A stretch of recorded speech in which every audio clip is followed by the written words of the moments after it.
Shalom, senang sekali boleh kembali menyapa sahabat-sahabat sekalian di dalam program pendalaman Alkitab melalui pelajaran Sekolah Sahabat bersama dengan kami, Cornelius Media. Dan saya percaya saudara-saudara telah mempersiapkan diri dengan membaca dan mempelajari pelajaran Sekolah Sahabat kita masing-masing sebelum saudara mengikuti program ini. Puji Tuhan, kita sudah tiba di pelajaran yang keempat dengan tema membagikan misi Allah. Saya Pendeta Edward Taliwongso ditemani oleh hamba-hamba Tuhan, Pendeta Jerry Mangirong Konda dan juga Pendeta Widodo Purwanto. Sebelum kita masuk lebih dalam, mari kita berdoa. Bapa Tuhan kami, Allah yang Maha Baik, terpujilah Engkau untuk kasih setiamu. Terima kasih oleh karena kami sekali lagi boleh masuk dan mendalami, menggali firman Tuhan. Kami sangat membutuhkan tuntunan Allah Roh Kudus. Di dalam nama Yesus Kristus kami sudah berdoa. Amin. Kami mengingatkan kembali sahabat-sahabat sekalian bahwa program ini terbagi dalam 4 bagian. Yang pertama kita melihat landasan Alkitabiah dari pelajaran sepanjang pekan ini. Yang kedua kita mencoba menggali ayat inti. Lalu yang ketiga pertanyaan-pertanyaan yang muncul dari pelajaran hari per hari. Dan yang paling terakhir kita tiba kepada bagian aplikasi. Mari kita lihat yang pertama dasar Alkitabiah pelajaran sepanjang pekan ini. Yang pertama Kejadian pasal 18. Di sini ada cerita tentang Allah mengunjungi Abraham dan memberi kabar bahwa Sarah akan memiliki seorang anak pada usia tua. Lalu kemudian di bagian yang kedua berisi tentang doa pengantaran Abraham bagi Sodom. Yakobus 5 ayat 16 mengajak orang percaya untuk saling mengakui dosa mereka dan saling berdoa satu sama lain agar mereka dapat disembuhkan oleh karena doa orang benar itu memiliki kekuatan yang sangat besar. Dan selanjutnya Roma 8 ayat 34 menekankan bahwa Yesus Kristus yang duduk di sebelah kanan Allah menjadi pengantara kita, dia berdoa bagi keluhan-keluhan kita. Ibrani 7 ayat 25 menyatakan bahwa Yesus adalah penyelamat yang sempurna dan dapat menyelamatkan kita sepenuhnya karena dia selalu hidup untuk menjadi pengantara dan mendoakan kita semua.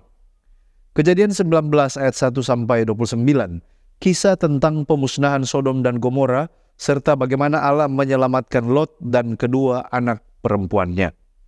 Kejadian 12 ayat 1-9. Ini adalah panggilan Allah kepada Abraham untuk meninggalkan tanahnya dan pergi ke tanah yang akan diberikan kepada keturunannya. Dan Abraham menaati panggilan Allah dan dia pergi untuk melaksanakan perintah Tuhan. Selanjutnya kita melihat pengertian daripada judul misi Allah. Apa pengertian misi Allah? Dalam konteks pelajaran Sekolah Sahabat ini, kita yang belajar di pekan-pekan terdahulu mengetahui bahwa misi Allah adalah untuk mengembalikan manusia kepada Allah, mengembalikan peta Allah yang sudah hilang atau rusak oleh karena dosa. Dan itulah inti daripada Injil, mengembalikan manusia kepada Allah. Misi gereja adalah untuk membawa Injil kepada dunia dan mewujudkan prinsip-prinsip kerajaan Allah melalui gerejanya atau melalui umatnya. Selanjutnya Ellen White dalam buku Acts of the Apostles halaman 10 mengatakan, gereja adalah lembaga yang ditunjuk Tuhan untuk keselamatan manusia. Gereja diorganisir untuk pelayanan dan misinya adalah untuk membawa Injil ke seluruh dunia. Sejak awal sudah menjadi rencana Allah bahwa melalui gerejanya akan tercermin kepada dunia kepenuhan dan keberlimpahannya. Bagaimana cara dan melalui apa kita dapat membagikan misi Allah? Di dalam konteks pelajaran Sekolah Sahabat kita di pelajaran yang keempat ini, maka contoh pengalaman spiritual dari Abraham lah yang menjadi teladan kita tentang bagaimana kita dapat membagikan misi Allah ini.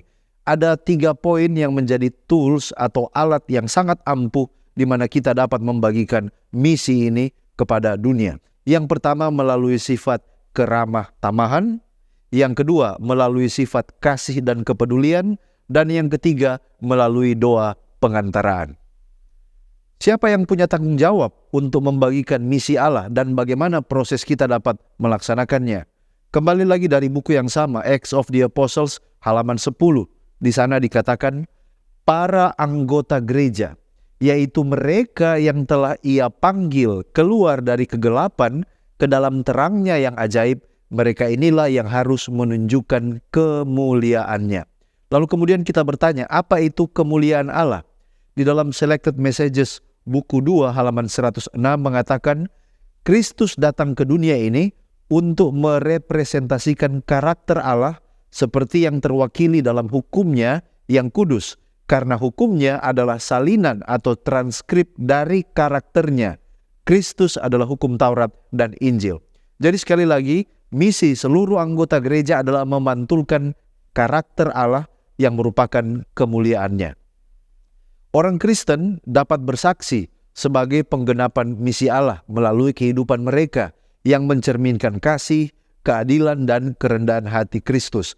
Mereka dapat menyampaikan Injil baik dengan kata-kata maupun juga dengan tindakan, menjadi inspirasi bagi orang lain untuk mengenal Kristus melalui contoh hidup mereka.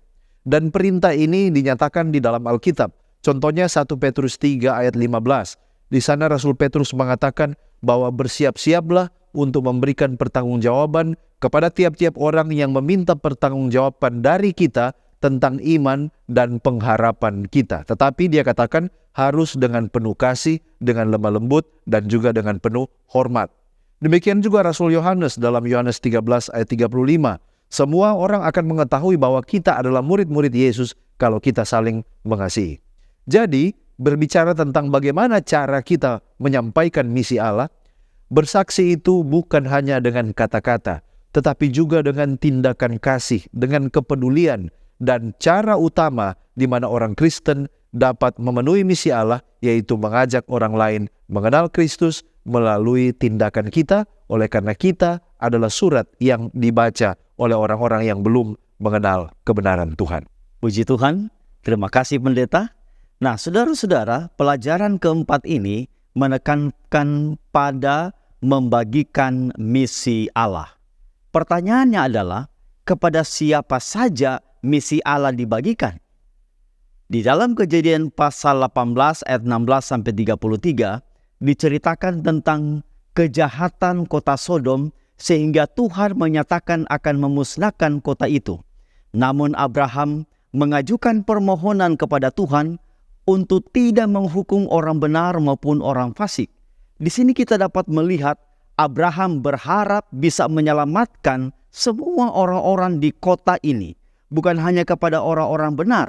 Demikian pula dengan misi Allah adalah untuk menyelamatkan semua orang. Nah, di dalam Matius 28 ayat 19, karena itu pergilah jadikanlah semua bangsa muridku. Ditekankan di situ tentang semua bangsa dijadikan sebagai murid Yesus.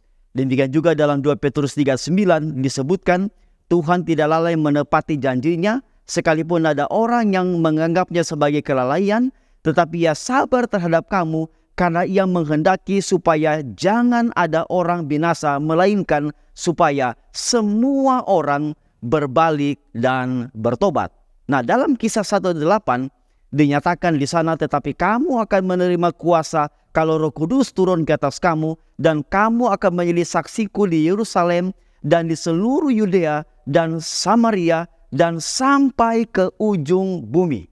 Nah, merujuk dari 3 ayat ini dapat disimpulkan bahwa membagikan misi Allah itu bukan hanya pada individu atau kelompok tertentu, tapi membagikan misi Allah adalah kepada semua orang, karena semua orang diharapkan dan dimintakan agar menerima Yesus melalui keselamatan kasih karunia yang Yesus sediakan. Nah, sebatas apa tanggung jawab kita dalam membagikan misi Allah? Apakah seperti Abraham hanya mendoakan Sodom dan Gomora dari jauh? Apakah ada batasan di mana kita membagikan misi Allah?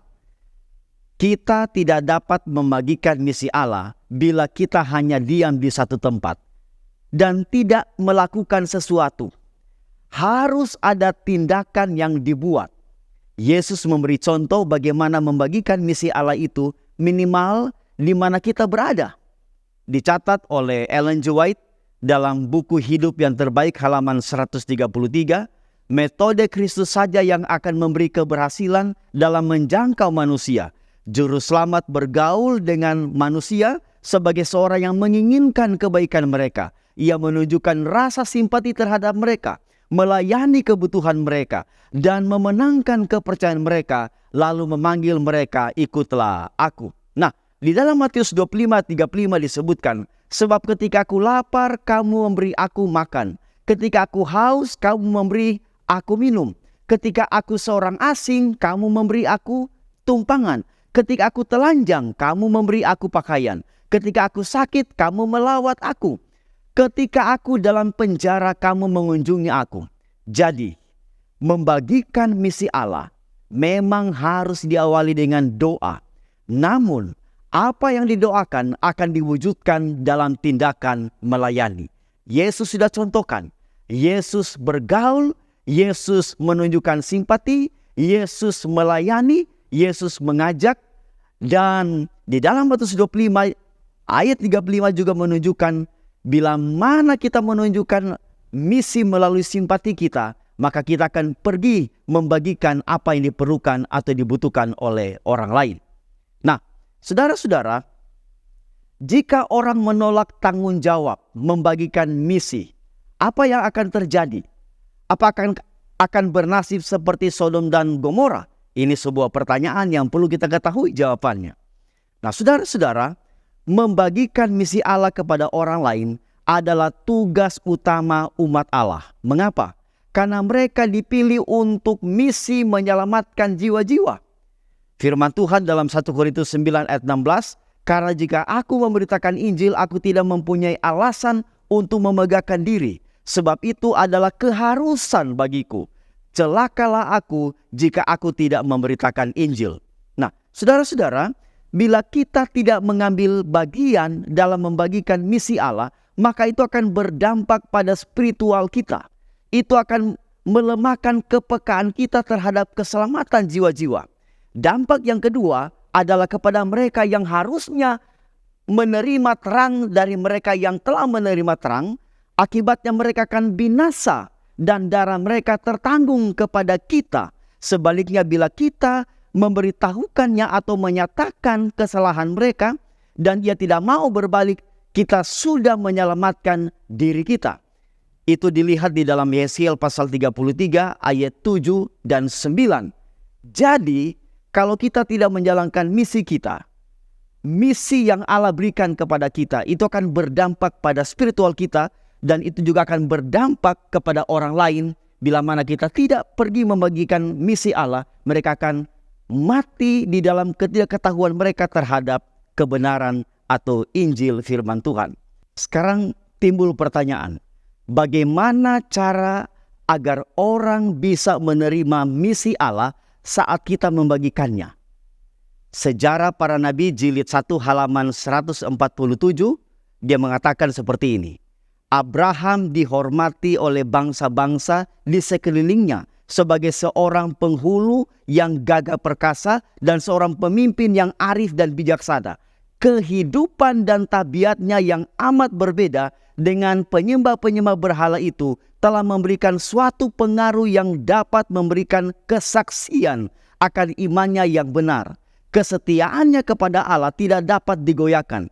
Sementara keramah tamahan dan kedermawanannya membangkitkan kepercayaan serta persahabatan, dan keagungannya untuk membuat dia berbeda dari yang lain sehingga ia disegani dan dihormati. Keramah tamahan, kemurahan serta kasih yang dinyatakan sebagai kebiasaan sehari-hari adalah merupakan terang yang memancar dari tabiat mereka kepada dunia. Ya, dan kemudian ayat inti kita diambil dari Yohanes pasal yang ke-13 ayat 34 dan 35. Aku memberikan perintah baru kepada kamu, yaitu supaya kamu saling mengasihi, sama seperti aku telah mengasihi kamu, demikian pula kamu harus saling mengasihi. Dengan demikian semua orang akan tahu bahwa kamu adalah murid-muridku, yaitu jikalau kamu saling mengasihi. Mari kita lihat sedikit latar belakang dari ayat inti kita. Lembaga Alkitab Indonesia memberi judul perintah baru untuk perikop di mana ayat inti berada. Nah, sebelum perintah baru ini diberikan oleh Yesus, ada beberapa peristiwa yang mendahuluinya. Contoh yang pertama, Yesus diurapi di Betania oleh Maria 6 hari sebelum Paskah, Yohanes pasal yang ke-12 ayat yang pertama. Kemudian yang kedua, keesokan harinya Yesus memasuki Yerusalem dan banyak orang mengeluh-elukan dia, memuji dia. Yohanes 12 ayat 12 dan 13. Kemudian yang ketiga, di sana dia memberitakan tentang pengorbanan dan juga kematiannya. Yohanes 12, 20-36. Kemudian pada hari pertama dari hari raya roti tidak beragi, Yesus memberi instruksi kepada para murid untuk mempersiapkan perjamuan Paskah. Matius pasal 26 ayat 17-20. Dan yang terakhir, pada saat malam tiba, Yesus berkumpul bersama para murid di ruang atas untuk makan Paskah, diawali dengan dia memberi contoh pelayanan dengan membasuh kaki para muridnya. Dalam setting atau suasana seperti inilah Yesus memberi perintah baru yang merupakan ayat inti kita, yaitu untuk saling mengasihi. Nah, perkataan Yesus ini dalam konteks pada saat juru selamat mengatakannya, itu ditujukan langsung kepada para murid minus Yudas. Karena sesaat sebelum Yesus memberikan perintah itu untuk saling mengasihi, Yudas telah terlebih dahulu meninggalkan tempat itu. Namun kemudian perintah ini juga saat ini ditujukan kepada kita para pengikut Kristus, khususnya dalam konteks membagikan misi Allah. Mengapa? Karena dengan mendemonstrasikan perintah baru ini untuk saling mengasihi, kita dilihat sebagai murid-murid Kristus. Alfa Omega Jilid 6 halaman 322 mengatakan, semua orang yang dipenuhi dengan rohnya akan mengasihi sebagaimana ia mengasihi. Seventh-day Adventist Bible Commentary volume 5 halaman 1032 mengatakan, dengan melakukan demikian, para pengikut Kristus, saya dan saudara adalah para pengikut Kristus, akan mencerminkan karakter utama dari guru kita. Nah, mengapa disebut perintah baru? Bukankah Yesus sudah pernah katakan tentang hukum kasih dalam Matius pasal 22 ayat 37-40? Apa kemudian perintah lamanya kalau begitu? Secara literal, perintah untuk saling mengasihi saat itu bukanlah sesuatu yang baru, sebab hal itu juga ditemukan dalam Perjanjian Lama, khususnya Imamat pasal 19 ayat yang ke-18 bagian B, mengatakan di sana, kasihilah sesamamu manusia seperti dirimu sendiri, akulah Tuhan. Namun demikian, kata Yunani kainos yang diterjemahkan baru di sini, menurut Gary Birch dalam NIV Application Commentary dari kitab Yohanes halaman 376, itu berarti sesuatu yang memiliki pengertian lebih. Artinya, baru yang dimaksud di sini adalah jenis kasih yang belum ada sebelumnya dari segi kualitas kasih itu ketika itu didemonstrasikan. Seventh-day Adventist Bible Commentary volume 5 halaman yang sama 1032 mengatakan, perintah ini merupakan hal baru dalam hal sebuah demonstrasi yang baru tentang kasih yang telah diberikan sebelumnya, yang sekarang harus diteladani atau ditiru oleh para murid. Demonstrasi kasih yang seperti ini dijabarkan oleh Yesus dalam Yohanes pasal 15 ayat 12 dan 13. Di sana dikatakan, inilah perintahku, yaitu supaya kamu saling mengasihi seperti aku telah mengasihi kamu. Tidak ada kasih yang lebih besar daripada kasih seorang yang memberikan nyawanya untuk sahabat-sahabatnya. Jadi dalam konteks inilah kasih itu, perintah itu menjadi baru. Kasih ini didefinisikan dalam Andrews Study Bible halaman 1385 sebagai self-sacrificing love atau kasih yang rela berkorban, yang merupakan sebuah argumen terkuat bahwa Tuhan hadir dalam komunitas Kristen. Kemudian Nyonya White katakan dalam buku Alfa Omega Jilid 6 halaman 322, di sana dikatakan bahwa kasih yang seperti ini adalah baru bagi para murid. Perintah untuk saling mengasihi mempunyai suatu arti baru dalam terang pengorbanan dirinya sendiri, sebab seluruh pekerjaan anugerah adalah suatu pekerjaan kasih yang terus-menerus usaha penyangkalan diri dan pengorbanan diri. Baik, sekarang kita masih melanjutkan tentang pengertian dari ayat inti. Apa pengertian saling mengasihi di dalam konteks ayat ini? Pengertian saling mengasihi dalam konteks ini adalah cinta kasih yang tulus, belas kasihan, pengertian, dan perdamaian yang dipraktikkan di antara orang yang percaya di dalam komunitas kekristenan. Dan ini bukan hanya kasih yang biasa, tetapi ini adalah cinta kasih yang bersifat agape, yaitu kasih yang tidak egois, tanpa pamrih, dan siap memberikan tanpa mengharapkan balasan. Dalam konteks ayat ini, Yesus mengajarkan bahwa cinta kasih di antara sesama orang percaya adalah bukti nyata. Itu adalah tanda yang autentik dari kepercayaan mereka kepada Yesus Kristus. Gerald Borchert dalam New American Commentary halaman 100 mengatakan, dengan demikian kedua ayat Yohanes ini merangkum kedatangan era baru dan komunitas baru. Jadi sebenarnya apa yang dikatakan oleh Yesus adalah sebuah rancangan komunitas baru. Komunitas baru ini melambangkan maksud Allah yang konsisten sejak dari perjanjian lama, yaitu memanggil sebuah umat yang akan dikenal oleh karena kasih mereka kepada Allah, Ulangan 6 ayat 4-5, dan juga kasih mereka kepada sesama, Imamat 19 ayat 18. Seperti yang Yesus tekankan kembali dan jelaskan kembali di dalam khotbah di atas bukit. Bagaimana cara kita dapat saling mengasihi? Apakah ada contoh-contoh konkret? Nah, ada beberapa cara di mana orang Kristen dapat menunjukkan bahwa mereka saling mengasihi, minimal di dalam 7 cara. Cara yang pertama adalah menunjukkan penghargaan dan penghormatan. Menghormati dan menghargai satu sama lain sebagai sama-sama ciptaan Allah di dalam Kristus. Yang kedua, mendengarkan dengan empati. Mendengarkan dengan penuh pengertian, dengan penuh perhatian, tanpa menghakimi atau mengkritik. Yang ketiga, membantu di dalam kebutuhan, baik itu kebutuhan fisik, emosional, maupun juga kebutuhan secara spiritual. Yang keempat, saling mendoakan dan memberikan dukungan rohani. Berdoa satu sama lain, memberikan dukungan rohani, membangun satu sama lain melalui firman Tuhan. Yang kelima, memberikan pengampunan. Mempraktekkan pengampunan ketika ada konflik atau ada kesalahan, itu juga adalah bentuk kita saling mengasihi satu dengan yang lain. Yang keenam, menyediakan bantuan yang praktis seperti memberi makanan, pakaian, atau tempat tinggal bagi mereka yang membutuhkan. Dan yang ketujuh, yang paling terakhir, mengutamakan kepentingan orang lain. Ketika kita mengutamakan kepentingan dan kesejahteraan orang lain di atas kepentingan diri sendiri, kita sementara mempraktekkan saling mengasihi yang dimaksud oleh Yesus di dalam ayat ini. Jadi, praktik cinta kasih dalam kehidupan sehari-hari adalah cara orang Kristen membuktikan iman mereka dan memberi kesaksian yang kuat tentang kasih Kristus kepada dunia.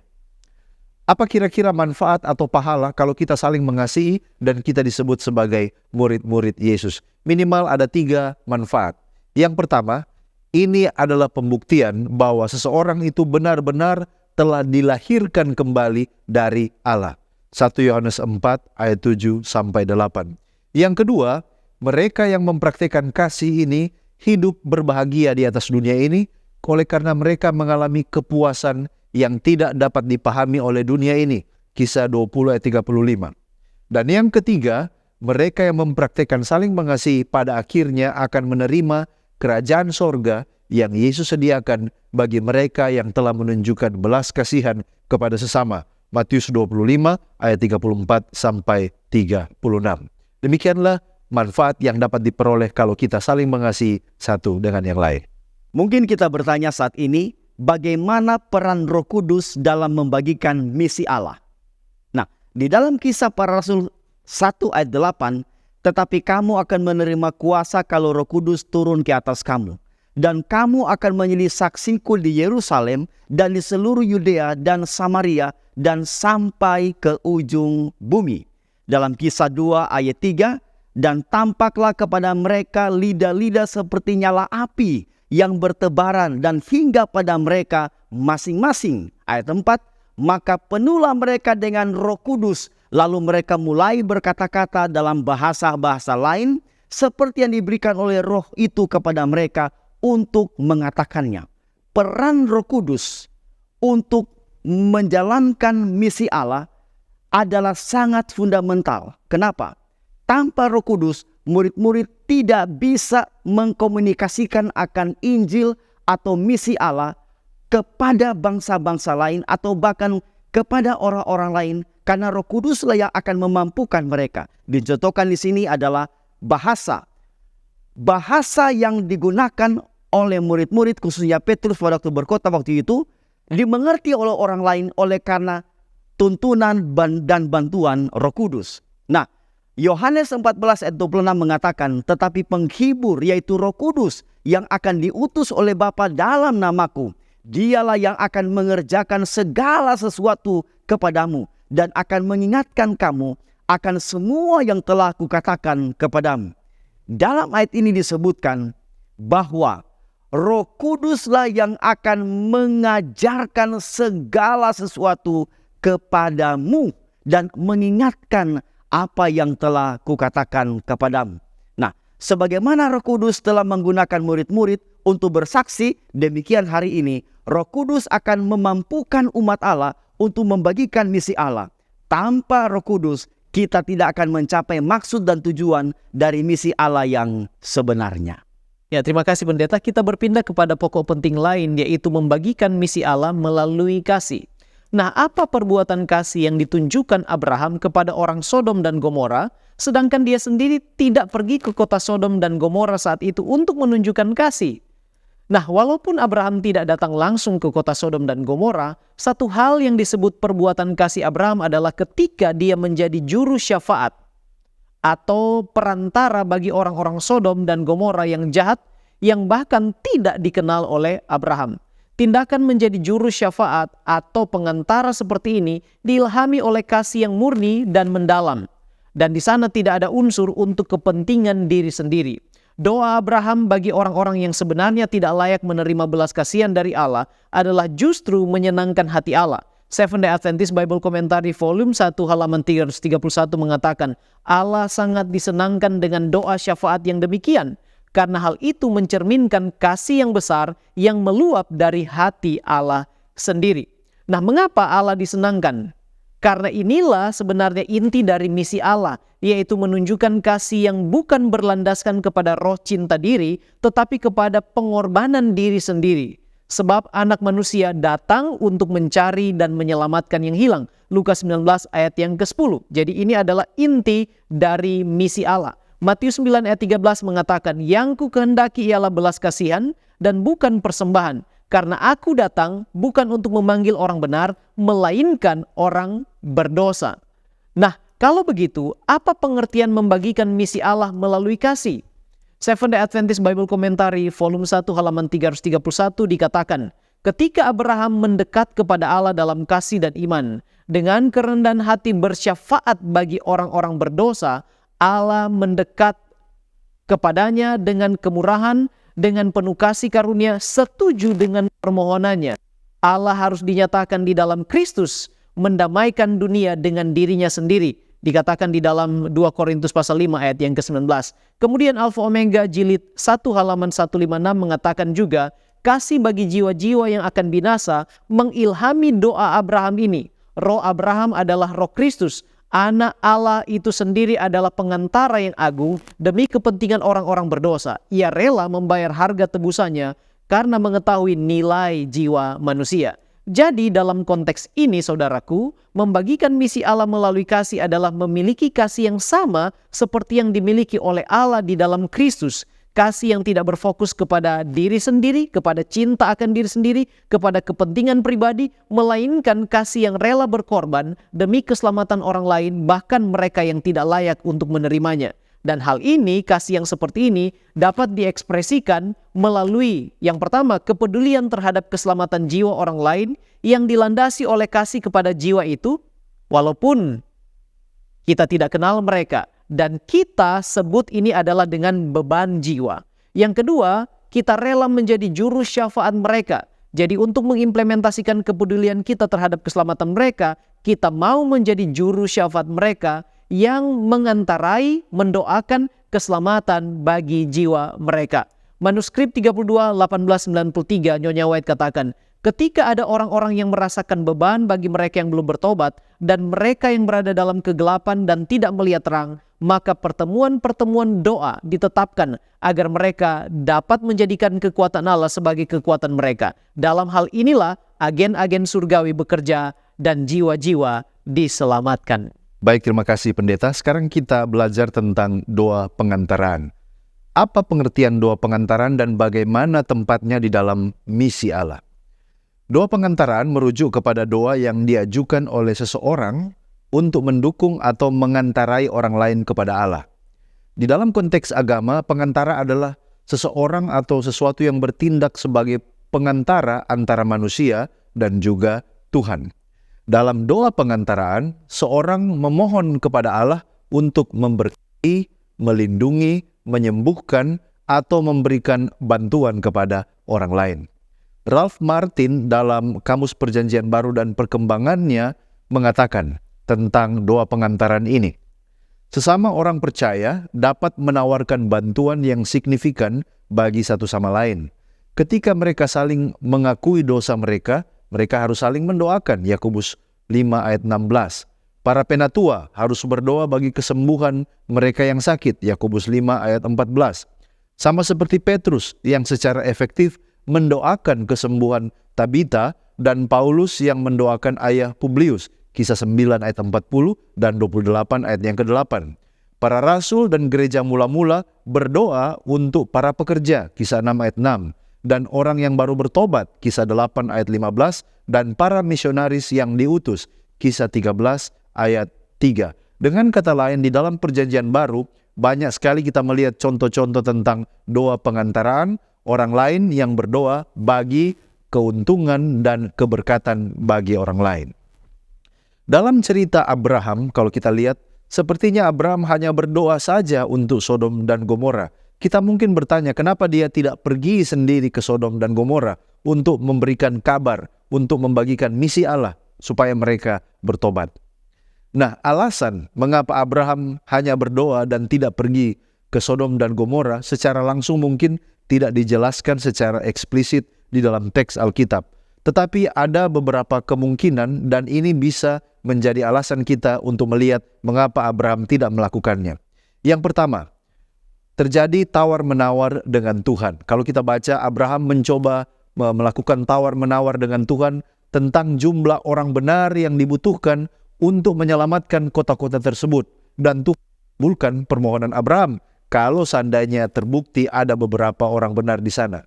Di sini kita lihat berarti Abraham bukan berarti tidak peduli. Dia sangat pada mereka. Dia mengambil resiko nyawa sendiri, terlibat tawar dengan Allah di atas segala Allah, Tuhan di atas segala Tuhan, dan resikonya adalah nyawa sendiri. Tapi dia rela menjadi pengantara tawar-menawar dengan Tuhan. Alasan yang kedua, mungkin saja Abraham berpikir bahwa dia tidak memiliki wewenang untuk mengintervensi langsung. Abraham sebagai manusia merasa bahwa dia tidak memiliki kewenangan untuk melakukan intervensi langsung di dalam kota tersebut. Dia memilih untuk memohon kepada Tuhan yang memiliki otoritas kehidupan dan kematian. Alasan yang ketiga mungkin saja ini adalah pertimbangan keselamatan pribadi. Oleh karena kita baca Sodom dan Gomora dikenal sebagai kota-kota yang penuh kejahatan dan kekerasan. Mungkin saja Abraham merasa bahwa pergi ke sana secara langsung akan membahayakan keselamatannya dan juga. Dan yang keempat, oleh karena kepercayaan penuh kepada keputusan Tuhan. Abraham memiliki kepercayaan penuh pada Tuhan dan kebijaksanaannya. Dan dia percaya bahwa Tuhan akan mengambil keputusan yang paling bijaksana, yang paling adil terkait dengan nasib dari Sodom dan Gomora. Kita mungkin bertanya, bukankah manusia tidak cuma berdoa saja, tetapi memang betul-betul harus berusaha. Walaupun usaha kita itu penting, namun doa adalah prasyarat yang maha penting sebelum kita dapat pergi dan menjalankan misi. Dan hal ini dinyatakan oleh penulis pelajaran sekolah Sabat pada hari Selasa ketika dia menyatakan, bukan kata-kata atau kefasihan kita yang akan mempertobatkan teman atau kenalan kita, melainkan Roh. Inilah sebabnya mengapa dalam misi apapun yang kita lakukan, kita harus berdoa untuk setiap orang secara pribadi. Jadi orang yang berdoa bukan berarti mengecilkan misi, tetapi oleh karena dia mengetahui apa yang pertama dan yang terutama. Sebelum pergi ke ladang misi, harus banyak digumuli di dalam doa. Bagaimana doa supaya dapat diterima dan didengar seperti contoh di dalam konteks Abraham yang sudah kita pelajari. Nah, Ellen White dalam Patriarchs and Prophets halaman 140 ada beberapa kualitas Abraham yang memberikan dan mengapa doanya dijawab oleh Tuhan. Yang pertama dikatakan, Abraham telah belajar untuk mengasihi penduduk Sodom dan Gomora dan kota-kota lain di sekitarnya. Inilah sebabnya mengapa doanya jujur dan tulus. Perhatikan dua kualitas ini, jujur dan tulus. Karena salah satu sifat Abraham yang luar biasa adalah kasih, ia mengasihi raja-raja Sodom dan Gomora, dan ia berdoa untuk mereka dan rakyatnya. Kasih kepada jiwa-jiwa yang akan binasa mengilhami doa Abraham. Jadi saudaraku, kalau kita ingin doa kita ketika menjalankan misi didengar oleh Tuhan, maka kualitas ini perlu ada pada kita, yaitu kita jujur, kita tulus, terdorong oleh karena kasih kita rindu memberitakan tentang Yesus Kristus kepada orang-orang yang belum mengenal kebenaran. Kalau kita berangkat dengan sifat ini, maka doa kita akan diindahkan oleh Tuhan dan misi kita akan dibuatnya berhasil. Kita juga bertanya, pertanyaannya seperti ini. Apa pengertian keramatamahan yang ada dalam kisah Abraham? Di dalam Kejadian pasal 18. Diceritakan Abraham menawarkan keramatamahan kepada orang asing. Disebutkan dalam Kejadian 18 ayat 4, biarlah diambil air sedikit, basuhlah kakimu dan duduklah beristirahat di bawah pohon ini. Ayat 5, biarlah ku ambil sepotong roti supaya tuan-tuan segar kembali. Kemudian bolehlah tuan-tuan meneruskan perjalanannya. Sebab tuan-tuan telah datang ke tempat hambamu ini. Jawab mereka, perbuatlah seperti yang kau katakan itu. Nah, cara Abraham untuk menjalankan misinya adalah dengan menunjukkan keramatamahan. Saya ulangi, menunjukkan keramatamahan. Ellen G. White tuliskan dalam buku Membina Pendidikan Sejati halaman 173. Pengaruh Abraham diperluas sampai di luar keluarganya. Kemana saja dia mendirikan tendanya. Dia mendirikan mezbah untuk korban bakaran dan kebaktian. Dan banyak orang pengembara Kanaan mengenal Tuhan dari kehidupan Abraham, hamba Allah itu. Nah, sekarang muncul pertanyaan, bagaimana cara menunjukkan keramatamahan yang tulus tanpa ada maksud untuk mendapatkan imbalan? Nah, bila merujuk dari Kejadian pasal 18, ada beberapa tindakan yang dibuat oleh Abraham. Yang pertama, Abraham menyongsong. Yang kedua, dia menyediakan air untuk membasuh kaki mereka. Yang ketiga, dia menyediakan makanan, dalam hal ini roti, lembu, daging yang empuk, dalam hal ini madu dan susu. Ini adalah sebuah pengorbanan dan keramatamahan yang tulus. Memberi dan peduli tanpa memandang muka. Di situ dinyatakan bahwa Abraham telah memberikan contoh kepada kita tentang keramatamahan yang tulus. Mengapa? Oleh karena dia peduli dan memberikan keramatamahannya kepada ketiga orang tersebut meskipun dia belum mengetahui identitas mereka. Abraham sudah memberikan rahmat keramatamahannya sebelum identitas malaikat-malaikat itu diketahuinya. Abraham melakukannya bukan semata-mata karena ingin mendapatkan imbalan, melainkan karena Abraham tahu bahwa ia harus melakukan kebaikan itu. Dan hal itu sudah menjadi kehidupannya sehari-hari. Nah, sesungguhnya apa yang membuat Abraham sampai tunduk atau menurut kepada Allah untuk meninggalkan kenyamanannya di Haran dan mengembara ke Kanaan merupakan tempat asing yang dia tidak ketahui tempatnya. Nah, saudara-saudara, di dalam Ibrani pasal 11 ayat 8, karena iman, Abraham taat ketika ia dipanggil untuk berangkat ke negeri yang akan diterimanya menjadi milik pusakanya. Lalu ia berangkat dengan tidak mengetahui tempat yang ia tujui. Dalam Ibrani 11 ayat 9, karena iman, ia diam di tanah yang dijanjikan itu, seolah-olah di suatu tanah asing, dan di situ ia tinggal di kemah dengan Ishak dan Yakub yang turut menjadi ahli waris janji yang satu itu. Nah, dari dua ayat ini kita mengetahui kenapa Abraham taat akan perintah Allah untuk tinggalkan Haran ke tanah Kanaan, tempat yang ia tidak ketahui. Jawabannya, karena ia percaya kepada Allah. Karena iman. Nah, saudara-saudara, di dalam Ibrani pasal 11 dikatakan, iman adalah dasar dari segala sesuatu yang kita harapkan dan bukti dari segala sesuatu yang tidak kita lihat. Abraham, kenapa ia meninggalkan Haran? Karena ia percaya kepada janji Allah. Dan ia imani itu. Apa yang Allah janjikan, dia percaya, dia imani, dia akan terima. Dan ia mengikuti apa yang merupakan janji tersebut. Ya, kita datang sekarang kepada penutup dan juga aplikasi dari apa yang kita pelajari dan diskusikan. Kita mungkin bertanya, apa keharusan kita membagikan misi Allah? Dan bagaimana kalau kita tidak mengerti misi Allah atau tidak sanggup dan tidak tahu caranya? 1 Korintus pasal 9 ayat 16, Paulus mengatakan, tetapi jika aku memberitakan Injil, aku tidak mempunyai alasan untuk memegahkan diri. Sebab itu adalah keharusan bagiku. Celakalah aku jika aku tidak memberitakan Injil. Jadi dari ungkapan Paulus ini, maka keharusan itu adalah keharusan untuk memberitahukan Injil. Mengabarkan kabar kesukaan, kabar baik tentang keselamatan dalam Kristus Yesus. Nah, buku Maranatha halaman 99 mengatakan, di atas setiap orang yang mengetahui kebenaran pada masa kini, terletaklah tanggung jawab untuk memberitahukannya kepada orang lain. Para hamba Kristus bertanggung jawab secara luas atas kesejahteraan dan keselamatan dunia. Mereka harus menjadi rekan sekerja dengan Allah dalam pekerjaan memenangkan jiwa-jiwa bagi Kristus. Kemudian dalam buku Education halaman 264, tidak semua yang dipanggil menjadi pelayan atau misionaris berada dalam pengertian tentang istilah misi.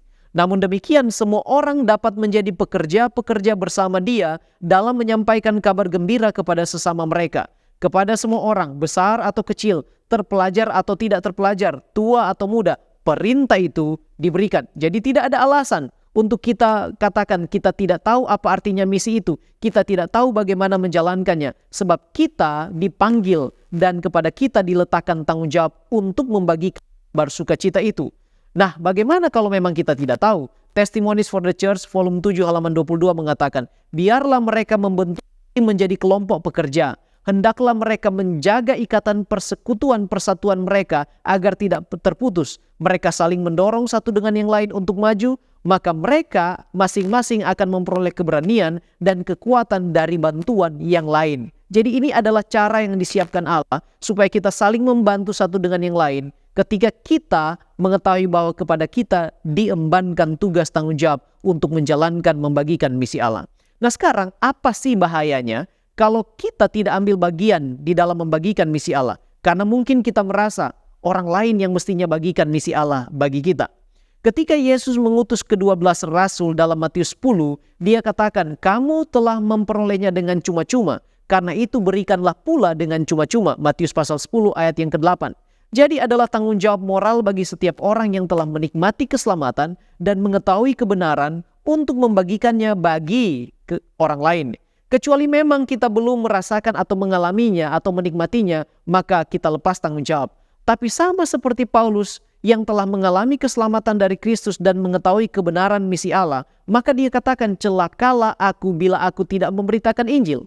Celaka yang seperti apa? Apa bahayanya? Dikatakan di dalam Seventh-day Adventist Bible Commentary volume 6 halaman 731, Paulus tahu hukuman dari sikap berdiam diri.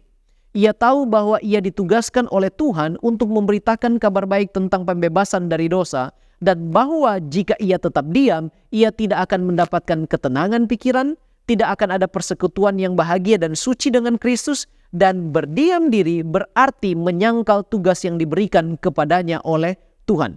Selain itu saudaraku, jika kita tidak mau ambil bagian di dalam memberitakan misi Allah, maka sikap cinta diri tidak akan terkikis dari diri kita sendiri.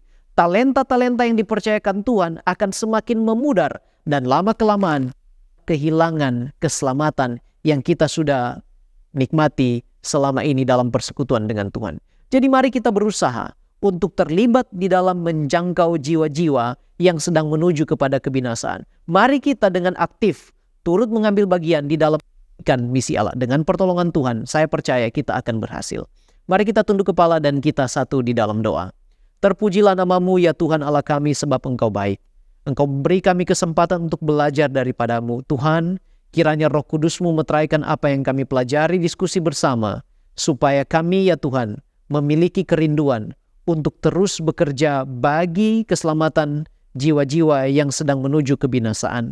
Tuhan, tolong bukakan mata rohani kami melihat kepada orang-orang ini, dan ajar kami untuk menjadi juru syafaat, menjadi orang-orang yang mendoakan mereka demi keselamatan mereka. Tuhan, bantu kami setiap hari di dalam kehidupan kami, supaya keberadaan kami dimanapun itu boleh menjadi pengaruh yang baik untuk menuntun jiwa kepada Kristus dan boleh memperoleh keselamatan. Dan mereka pun boleh menjadi murid Kristus yang membagikan misi Allah. Terima kasih banyak Bapa di sorga. Ini doa kami. Ampuni kami dari dosa kami ya Tuhan. Dalam nama Yesus kami sudah berdoa. Amin.